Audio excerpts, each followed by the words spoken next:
मेरी ख्वाहिशें मेरे अरमान मेरा बस यही सपना, जिंदगी में हर कोई समझे हम सफर मुझे अपना अपना बस अपना।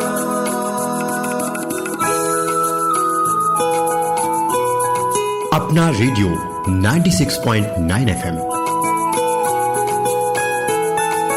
अपना बस अपना। नमस्कार साथियों, आप सुन रहे हैं अपना रेडियो 96.9 FM पर। मैं हूं आपके साथ शमीम खान। कैंसर का नाम आते ही सभी लोग चौंक या डर जाते हैं। कैंसर चाहे शरीर के किसी भी हिस्से में हुआ हो, खतरनाक होता है। इसी तरह मुंह का कैंसर भी होता है, जिसे ओरल कैंसर भी कहते हैं। भारत में मुंह के कैंसर के मामले बहुत ज्यादा पाए जाते हैं। इसके पीछे की वजह यह है कि यहाँ लोग गुटखा, पान मसाला, सिगरेट, बीड़ी का सेवन बहुत ज्यादा करते हैं। वहीं सभी को इस बात को समझना चाहिए कि सिर्फ पान मसाला, गुटखा या सिगरेट पीने वालों को ही मुंह का कैंसर नहीं होता है। ये उनकी गलत धारणा है। मुंह का कैंसर किसी को भी हो सकता है। मुंह के कैंसर की सही वजह क्या है, आज हम जानेंगे डॉक्टर हसन साहब से। डॉक्टर साहब, आपका बहुत बहुत स्वागत है अपना रेडियो पर। शुक्रिया आपका बहुत बहुत मुझे इनवाइट करने के लिए। डॉक्टर साहब, जब हम बात करते हैं मुंह के कैंसर की, तो इसके शुरुआती लक्षण क्या क्या हो सकते हैं? देखिए, जब हम मुख के कैंसर या ओरल कैंसर जो हम कहते हैं, अगर हम बात करें तो ओरल कैंसर वो है जो मुंह या गले में हो सकता है। This is the most common cancer. अगर हम हेड एंड नेक कैंसर की बात करें तो उसमें सबसे कॉमन कैंसर है ओरल कैंसर। जी, जैसा आपने बताया कि इंडिया में जो सबसे ज्यादा कॉमन कैंसर है वो है ओरल कैंसर या मुख और गले का कैंसर। वही अगर हम अमेरिका की बात करें तो वहाँ सबसे ज्यादा फेफड़ों का कैंसर होता है। तो अगर हम स्टेटिस्टिकली देखें तो हमारे देश में जो सबसे ज्यादा कॉमन बीमारी है वो है मुख का कैंसर या ओरल कैंसर। जी। तो ओरल कैंसर के अगर हम लोग लक्षण की बात करें तो ओरल कैंसर कहीं भी हो सकता है, चाहे वो आपके लिप्स हो, आपकी जबान हो, या गाल के अंदर की सतह, मसूड़ा या फ्लोर हो, या आपका तालु हो। तो ओरल कैंसर कहीं पे भी हो सकता है। और जो पहला व्यक्ति होता है जो ओरल कैंसर को डायग्नोज कर सकता है वो होता है आपका डेंटिस्ट। यदि आप डेंटिस्ट के पास जाते हैं और आपका डेंटिस्ट आपके मुंह में कुछ एबनॉर्मल साइन या सिम्टम देखता है तो वो इसे बहुत इजी वे में और बहुत जल्द इसे डिटेक्ट कर सकता है। जी। बहुत ज्यादा रिस्क फैक्टर्स हैं जिसमें, जैसे आपने आपके टॉटर्स में बताया कि जिसमें सबसे मोस्ट कॉमन जो होता है वो होता है तंबाकू या तंबाकू के प्रोडक्ट। तो ऐसे लोग जो बहुत ज्यादा तंबाकू का सेवन करते हैं और उसके साथ साथ जो लोग स्मोकिंग करते हैं, स्मोकिंग में जैसे बीड़ी, सिगरेट, सिगार, पाइप, या जो लोग तंबाकू चबाते हैं, जी, ऐसे लोगों में मुख के कैंसर का रिस्क फैक्टर बहुत ज्यादा होता है। उसी के साथ साथ ऐसे लोग जो शराब और तंबाकू दोनों का सेवन करते हैं तो इसमें कैंसर बढ़ने का चांसेस 90% बढ़ सकता है। मतलब ये दोनों का जो कॉम्बिनेशन है वो एक बहुत बड़ा रिस्क फैक्टर होता है। उसके अलावा भी बहुत सारे रिस्क फैक्टर होते हैं, जैसे कुछ इन्फेक्शन होते हैं। एक वायरस होता है जिसे हम लोग कहते हैं ह्यूमन पेपिलोमा वायरस। ये जो वायरस होता है ये भी ओरल कैंसर करता है। उसके अलावा ऐसे लोग जिनको पहले ओरल कैंसर हो चुका है और वो उसका ट्रीटमेंट ले चुके हैं तो ऐसे लोगों में भी चांसेस हो सकता है कि इन्हें फिर से ओरल कैंसर हो सकता है। या फिर जिन लोगों में फैमिली हिस्ट्री हो उन्हें में भी चांसेस होते हैं, और जिनकी रोग प्रतिरोधक क्षमता बहुत कम होती है, बहुत वीक होती है इम्यूनिटी, उनमें भी इसके चांसेस बढ़ जाते हैं। या फिर ऐसे लोग जो संतुलित आहार नहीं लेते हैं, वो सबसे कॉमन हम कह सकते हैं कि पुरुषों में महिलाओं के अपेक्षित ओरल कैंसर हो जाता है। डॉक्टर साहब, आपने बात की स्मोकिंग या तंबाकू के जो प्रोडक्ट्स हैं उनसे कैंसर हो सकता है, ओरल कैंसर किसी भी इंसान को हो सकता है। लेकिन जो लोग सिगरेट नहीं पीते हैं, तंबाकू का सेवन नहीं करते हैं, जो लोग पैसिव स्मोकर हैं, मतलब कोई सिगरेट पी रहा है कमरे में, जैसे मेरे कमरे में कोई सिगरेट पी रहा है या मेरे ऑफिस में कोई सिगरेट पी रहा है और मैं बैठकर इनहेल कर रहा हूँ उस धुएं को, तो क्या उन लोगों को भी ओरल कैंसर होने की संभावना होती है?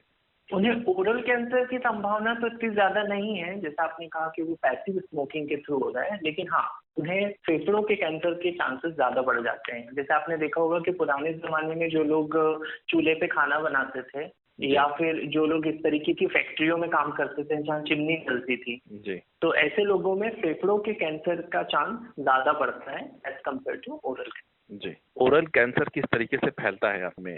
देखिए, ओरल कैंसर जो होता है उसका इनिशियल सिम्टम होता है वो एकदम नॉर्मल छाले की तरह होता है, जैसे हम अक्सर मुंह में नॉर्मल छाले होते हैं जी, जी। जिसे हम लोग यूजुअली अवॉइड करते हैं, वो 7 से 10 दिन या 14 दिन के बीच में खुद ही हील हो जाते हैं। जी तो उसी तरीके का एक छोटा सा छाला अगर हमारे मसूड़ों पे या लिप्स पे या मुंह के किसी भी पार्ट में अगर होता है, लेकिन यदि वो लंबे समय तक वो हील नहीं हो पा रहा है, तो हो सकता है कि वो कैंसर का एक लक्षण, या फिर अचानक से कोई एक मास या कोई ग्रोथ अचानक से आपको मुंह में कहीं पे भी दिखे, तो वो भी एक लक्षण हो सकता है। अचानक से आपके मुंह से ब्लीडिंग स्टार्ट हो जाए, जी या फिर आपके दांत लूज होना शुरू हो जाए ऑल ऑफ सडन, मतलब आपकी ओरल हाइजीन बहुत अच्छी है लेकिन उसके बावजूद ऑल ऑफ सडन आपके दांत लूज होना शुरू हो जाए, जी या फिर जो लोग बत्तीसी पहनते हैं उनकी बत्तीसी अचानक ढीली हो जाए, या फिर उनको गले में कहीं पे एक मांस का टुकड़ा दिखे या लंप दिखे, या फिर ऐसा pen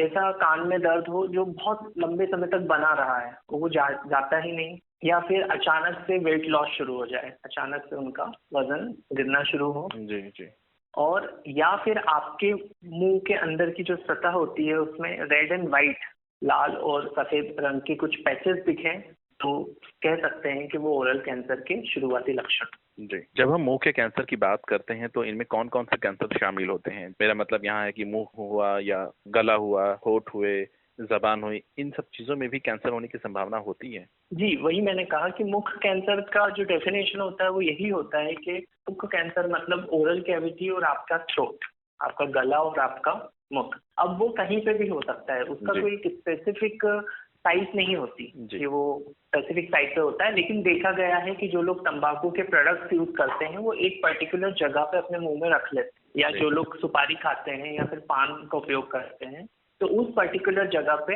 chances of oral cancer बढ़ सकता है। मुंह के कैंसर के चरण क्या क्या होते हैं? स्टेज क्या क्या होती है मुंह के कैंसर की? देखिए, मुख के कैंसर या किसी भी कैंसर की अगर हम बात करें तो उसकी 4 स्टेजेस होती है। तो स्टेज 1 होता है जिसमें आपका जो ये ट्यूमर होता है ये बहुत छोटा होता है, 2 सेंटीमीटर से छोटा होता है, और ये उसी एरिया तक लिमिटेड होता है। इसका मतलब जो कैंसर है वो आपके गले के जो लिम्फ नोड्स हैं उन तक नहीं पहुंचा। उसी तरीके से जो स्टेज 2 होती है उसमें ये जो ट्यूमर होता है ये 2 से 4 सेंटीमीटर का हो जाता है, और आपके जो गले के लिम्फ नोड्स होते हैं उस जी। तक ये कैंसर अभी नहीं पहुंचा है। लेकिन जो स्टेज 3 होती है उसमें ये ट्यूमर का साइज 4 सेंटीमीटर से बढ़ जाता है, और या तो वो आपके लिम्फ नोड्स तक नहीं पहुंचा है या फिर वो आपके लिम्फ नोड्स तक पहुंच गया है लेकिन आपके पूरे शरीर में नहीं फैला है। तो ये है आपका स्टेज 3। और स्टेज 4 की अगर हम बात करें तो उसे हम कह सकते हैं एक एडवांस्ड स्टेज, जिसमें ट्यूमर का साइज कुछ भी हो सकता है, 4 सेंटीमीटर से बड़ा हो सकता है ऑब्वियसली, लेकिन उसके अलावा या आसपास का जो एरिया है, आसपास के जो टिश्यूज हैं along with your lymph nodes, जी या फिर आपके बॉडी में कहीं पे भी ये फैल सकता है। तो इसे हम कहते हैं स्टेज 4 या फिर एडवांस्ड। तो क्या मुंह के कैंसर का इलाज संभव है? जी बिल्कुल, आज की अगर हम तकनीकों की बात करें तो मुंह के कैंसर का ट्रीटमेंट बिल्कुल पॉसिबल है, और उसके 3 ट्रीटमेंट होते हैं डिपेंडिंग अपॉन कि हम कितना जल्दी उसे डायग्नोज करें।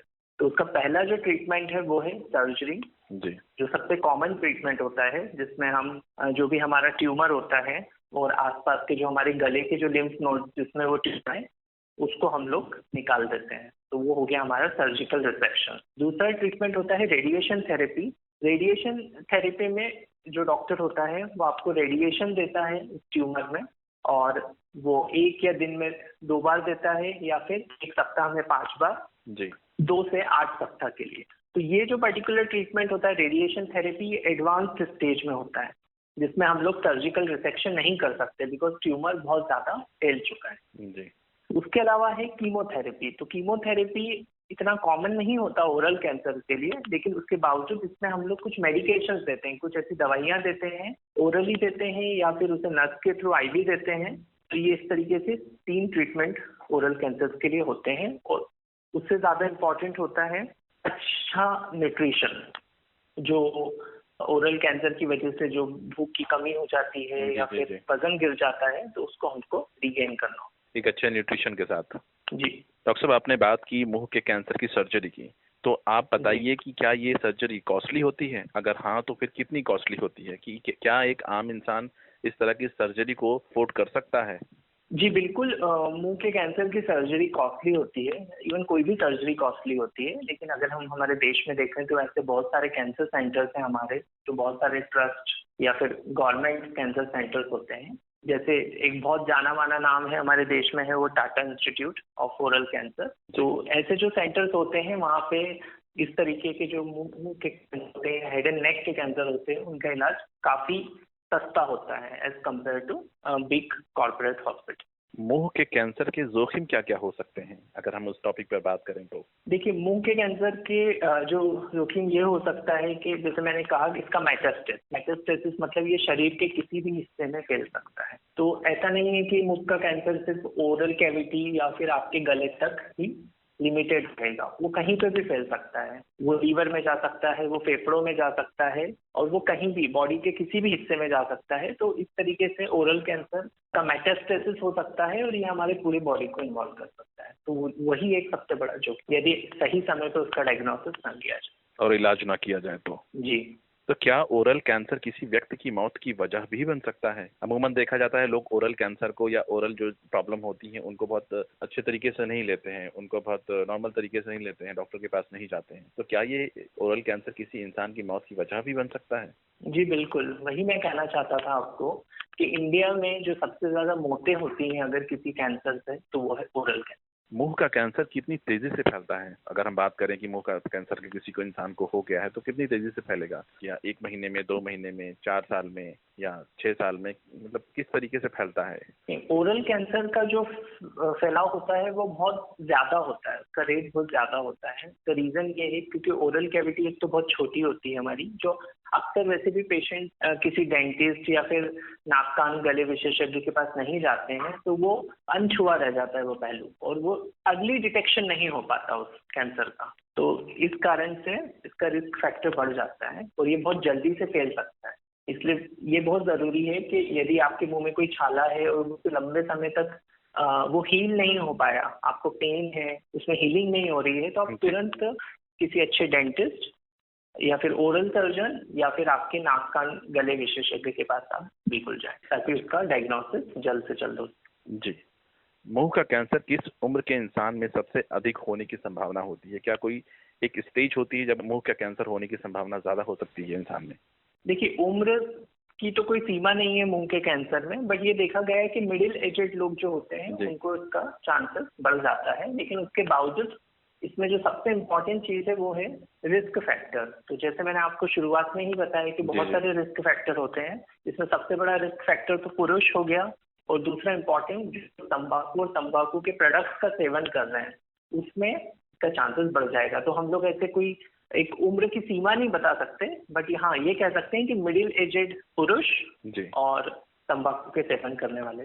मिडिल एज यानी कि 40 साल से जो ऊपर के लोग हैं उनमें ज्यादा संभावना हो सकती है। वैसे तो किसी भी उम्र के व्यक्ति में हो सकती है, लेकिन जब जो 40 साल के ऊपर हैं उनमें ज्यादा संभावना हो सकती है। दांतों की बीमारी और ओरल कैंसर के बीच में क्या संबंध है? इसके बीच में बहुत बड़ा संबंध है जो अक्सर लोगों को पता नहीं है, और वो है कि ऐसे लोग जिनके दांत शार्प होते हैं, जिनके दांतों के कट होते हैं वो बहुत ज्यादा शार्प होते हैं, और वो कहीं ना कहीं हमारी जबान को कंटिन्यूसली हर्ट करते रहते हैं। तो ऐसे लोगों में चांसेस बहुत ज्यादा हो जाता है कि उन्हें ओरल कैंसर का रिस्क फैक्टर हो। या फिर ऐसे लोग जो लोग बत्तीसी पहनते हैं, वो बत्तीसी उनके जो मसूड़े होते हैं उसे अगर कंटिन्यूसली वो हर्ट कर रही हो, या फिर मैं उसे अलग वे में कहूँ तो कहूँ कि इल फिटिंग डेंचर, जो डेंचर आपका प्रॉपरली फिट नहीं हो रहा है, और यदि आप उसको कंटिन्यूसली यूज कर रहे हैं जो लोग, तो उनमें भी चांसेस होता है कि ओरल कैंसर का रिस्क बढ़े।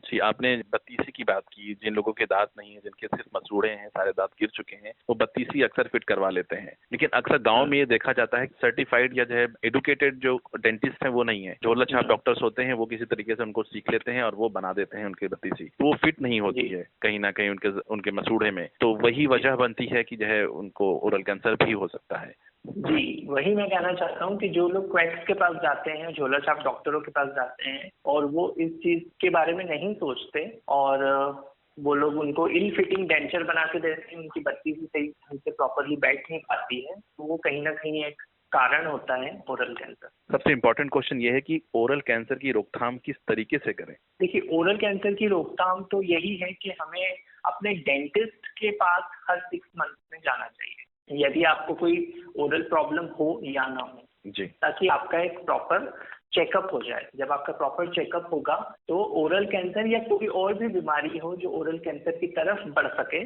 उसका अर्ली डिटेक्शन हो जाएगा और इस तरीके से हम लोग ओरल कैंसर की रोकथाम कर सकते हैं। जी, बहुत बहुत शुक्रिया डॉक्टर हसन हमसे बात करने के लिए।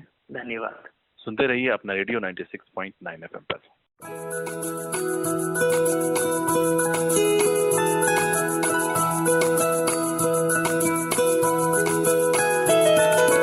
मेरी ख्वाहिशें मेरे अरमान, मेरा बस यही सपना, जिंदगी में हर कोई समझे हम सफर मुझे अपना अपना, बस अपना।